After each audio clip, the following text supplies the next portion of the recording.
નમસ્કાર, સ્વાગત છે આપનું ટીવી 9 નો વિશેષ કાર્યક્રમ નેતાજી બોલે છે કાર્યક્રમમાં આજે વાત કરીશું નવસારી લોકસભાના કોંગ્રેસના ઉમેદવાર ધર્મેશભાઈ ભીમભાઈ પટેલ કે જે નવયુવાન ચહેરો છે। સૌપ્રથમ શરૂઆત કરીશું નવસારી શહેરના વિકાસની।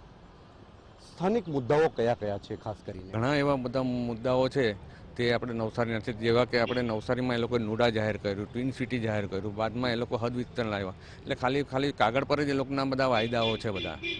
બીજી એક વાત કરીએ રોજગારીની વાત કરીએ તો રોજગારી બાબતે નવસારી શહેર ક્યાં હોય એવું લાગે છે આપણને? ખાસ કરીને રોજગારી બાબતે અત્યાર સુધી CR પાટીલ જે કહે છે કે અમે એર એક્ટિવિટી આપી, એ ઉદ્યોગો માટે જ છે, પણ ગરીબોને માટે કંઈ વ્યવસ્થા કરવામાં નથી આવી। ખેતીના પ્રશ્નોની જે વાત કરીએ પિયત બાબતે આપ શું માનો છો? જો ખેતી માટે પણ છે ને એ લોકો ખેડૂતોને નહેરનું પાણી નથી આપતા, અને જે 12 કલાકની જે લોકો વાતો કરે છે તો અઠવાડિયામાં એ લોકો 8 કલાક આપે છે, અને 8 કલાક પણ તે વીજળી મળતી નથી। અને મહત્વની વાત કરીએ કે નવસારી એક વલસાડ અને સચિન અને વલસાડની GIDCઓ વચ્ચે અટવાયેલું શહેર છે, વિકાસ નથી થતો, ટ્વિન સિટીની વાતો થઈ હોય, ઇન્ડસ્ટ્રી નથી આવી। આપ રોજગારી બાબતે આપ શું માનો છો? નવસારી શહેરને કઈ રીતે આપ મૂલવો છો?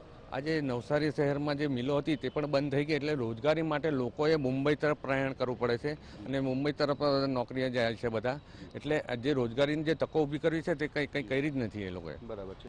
સુરતની 3 વિધાનસભાઓ છે, તો એમાં કઈ રીતે જે કેમ્પેનિંગ કરશો? ખાસ કરીને સુરતની બહાર છે, સુરત અને નવસારી વચ્ચે જે ફાઇટ વગેરે થવાની છે, એમાં આપ કઈ રીતેનું પ્લાનિંગ વગેરે કરશો? એમાં આજે સુરતની જે 4 વિધાનસભા આવેલી છે, તો એમાં કે ચોર્યા છે, મજૂરા છે, લિંબાયત છે, ઉધના છે, તો તેમાં પરપ્રાંતિયો છે, બંગાળીઓ છે, રબારી સમાજ છે, એવા ઘણા બધા સમાજો છે, તેને સાથે લઈને અમે જઈશું, અને લોકો એક થઈને અમે કામ કરીશું કોંગ્રેસના। બરાબર છે। કેટલાક કાર્યકર્તામાં અસંતોષની લાગણી પણ જન્મી છે, આંતરિક વિખવાદો થોડાક સપાટી પર આવ્યા છે, તો આપને કઈ રીતે નુકસાન વગેરે થશે એવું લાગે છે? આપને કઈ રીતે એને આપ થાળે પાડશે એવું લાગે છે?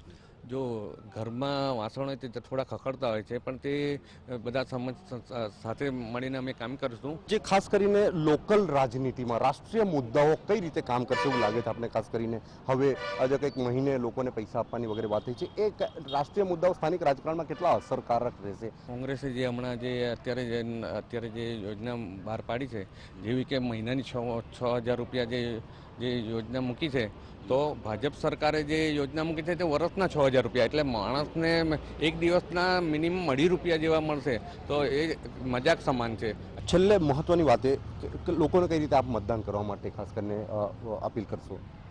આજે જે કોળી સમાજનું જે મેં યુવા તરીકે જે મારી પસંદગી કરવામાં આવી છે, રાહુલ ગાંધી અને UPA ચેરપર્સન સોનિયા ગાંધી એ પ્રદેશે જે મારા પર વિશ્વાસ મૂક્યો છે, તો અમે લોકો પાસે યુવા તરીકે જઈશું, અને લોકો બધી જ જાતિને સાથે લઈને અમે કેમ્પેનિંગ કરીશું। ખાસ કરીને જાતિવાદનો મુદ્દો સપાટી પર ખાસ કરીને આવી રહ્યો છે, જાતિવાદના મુદ્દા બાબતે આપ શું માનો છો? કોળી સમાજની જે લાગણી થઈ હતી કે કોળી સમાજની જે ટિકિટની જે માંગણી હતી તે કોંગ્રેસે પૂર્ણ કરી છે, ને મને ટિકિટ આપી છે કોંગ્રેસ પક્ષે।